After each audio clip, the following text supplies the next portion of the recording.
Facebook. Vu que Vulve n'est pas là cette semaine, on fait un petit quiz. Eh bien oui, je vous ai quand même préparé un petit quiz, voilà. Ouais. Chaud l'abricot. Alors, on va faire un quiz sur le lexique de la palette asexuelle. Parce qu'il y a beaucoup de termes qui sont parfois compliqués à comprendre. D'accord. Alors, moi, je vais vous dire les termes et vous me dites l'explication. Oui, bah oui. Enfin, vous essayez. On essaye. Est-ce qu'on a le droit de tricher? Parce que moi, j'avais préparé un lexique, du coup, alors j'ai des... Sarah, là, tes outils sèches. Bah, c'est bien, ça révisé, t'as le droit. Ouais, voilà, vas-y. Allez, vas-y. Alors, si je vous dis allosexuel. C'est nous. Allosexuel. C'est moi. C'est les autres. Oui, c'est ceux qui ont une attirance sexuelle. Quelqu'un qui ressent de l'attirance sexuelle pour d'autres personnes sur la base de certains critères subjectifs. 99% du monde. Donc, c'est ça. En gros, le on est 1% tous reste allosexuels. Ouais. Allô. Voilà. Mais moi, je connaissais pas le terme allosexuel. Si vous pouvez comparer ça avec les autistes et les alistes. Ah, je connaissais pas Alice. C'est beau comme mot. Non, je connais pas non plus. Et donc, nous, on est alistes. Oui. Enfin, bon, ça dépend. Moi non, mais vous, oui. Ça dépend des jours. Si je vous dis demi-sexuel. Je vous dirai après. Je cherche. J'en suis rendue assez. Ouais. Alors, qui ressent un peu ou beaucoup de l'attirance sexuelle uniquement pour une personne envers qui le ou la demi-sexuelle a développé un fort sentiment affectueux, un fort lien émotionnel au préalable. Ouais, c'est ça. Okay. C'est ce que j'avais. Ouais. Ça répond à la question. Oui, alors là, on va rentrer dans l'univers polyamory aussi un petit peu là. Hein. Ouais. Parce que ça se côtoie tout ça. Hein. Ah, c'est proche. Si je vous dis grey sexuel, grey comme Monsieur Grey. Monsieur Grey. Oui, voilà, c'est 50 nuances de grey avec l'arôme. C'est entre les deux en fait. C'est sur le spectre s'il y en a un. Non, il n'y a pas de rapport avec les nuances. Non, Merde. C'est la définition que j'ai sur mon papier du lexique. C'est marqué une personne qui est quelque part. Entre le in the middle of nowhere, entre la sexualité et l'allosexualité. C'est ça, c'est que c'est fluctuant. En gros, selon les périodes. Sans aucune raison précise d'ailleurs. Ça peut être en fonction des règles ou en fonction d'autres choses. Oui.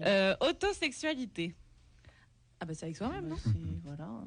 Ben, c'est en gros d'être excité sexuellement sans avoir besoin de stimulation extérieure, mais de n'avoir d'activité sexuelle qu'avec soi-même. Ouais. C'est ça, en plus. Bah oui. En plus, c'est génial, on n'est jamais aussi bien servi que par soi-même, à ce qui paraît. Ben, oui, mais il y a beaucoup de gens qui font pas que ça. Du coup, ils sont pas autosexuels. Ils font pas que ça, c'est ça. Voilà, là, c'est des gens qui juste eux-mêmes, quoi.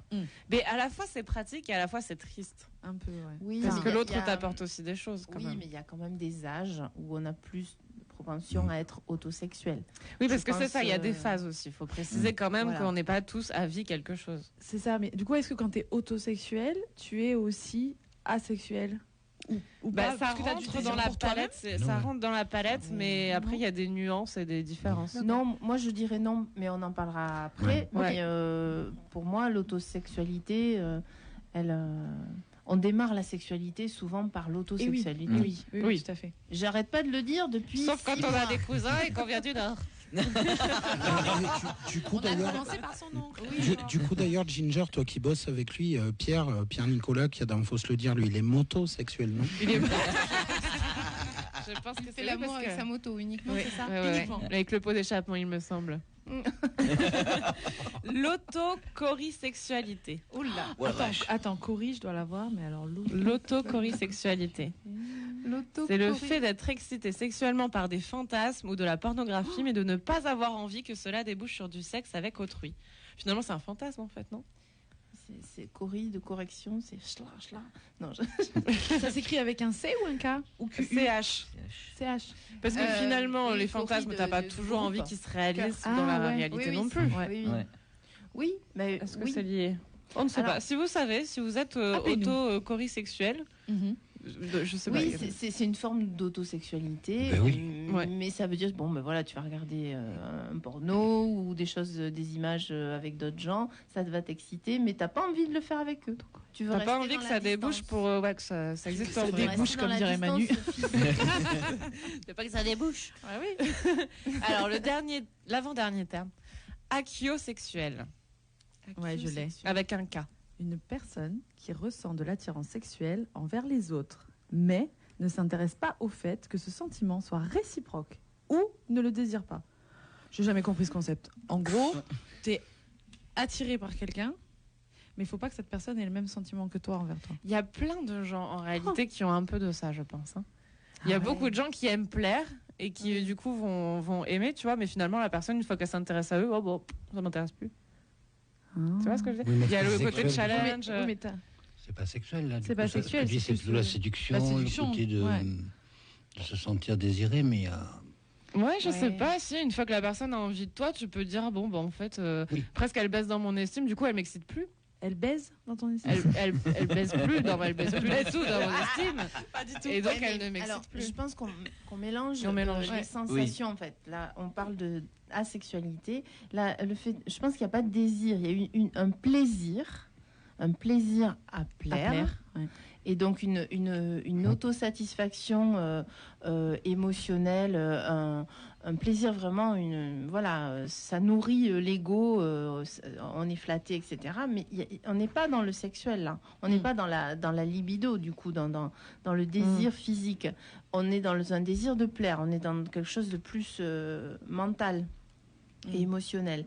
Et du coup, après, une fois que ce plaisir et ce désir est comblé, non, quand l'autre dit ah bah oui, j'ai envie de pump it up, non, c'est pas de ça dont on parlait.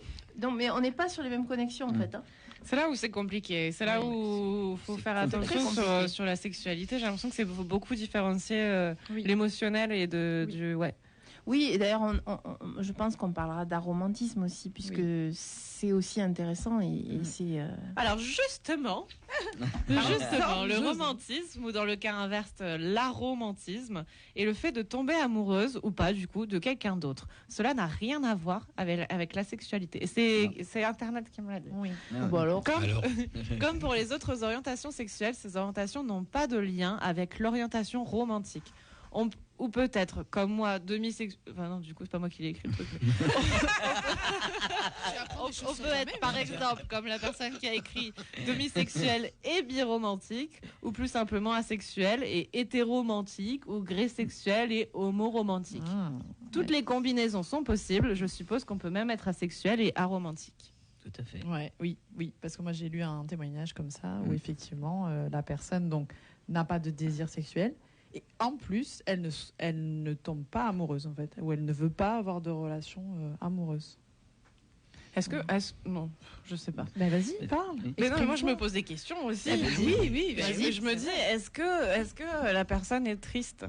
Eh ben non, mais non, puisqu'elle n'en ressent pas le besoin. Quand t'es asexuel, oui, en fait, c'est ça. Et le problème, c'est qu'elle pourrait être triste parce que les autres ne veulent pas comprendre. Oui, c'est plus ça, en fait. C'est pas tant sur la sexualité. Parce que finalement, quelque chose que tu connais pas, ça te manque pas, ou que t'as pas envie. T'as pas envie, voilà. Tu ressens pas le besoin. Si t'aimes pas les poireaux et que tu manges pas de poireaux, ça te manque pas. T'es pas ça triste. Moi, c'est pour ça que je bois pas de café. À chaque fois qu'on me propose du café, je dis non parce que j'ai peur d'aimer ça. Et du coup, tant que je ne bois pas et que je ne goûte pas, je ne sais pas si j'aime, et ça me dérange pas de pas boire mon petit café le matin. Et je suis bien, tu vois, le matin. Exactement. En tout cas, moi, je trouve intéressante toute ta liste de mots. Ça veut dire qu'il y a vraiment des différences très importantes entre les gens en général. On a tendance à regarder les choses à travers son prisme, qui on est. Et donc, penser que le monde entier fonctionne pareil, mais c'est totalement faux. Et donc, du coup, il y a un besoin de mettre des cases là. Et pour que les gens se retrouvent et puissent dire moi je suis demi-sexuelle, enfin bon, évidemment, et flexitarien. Exactement.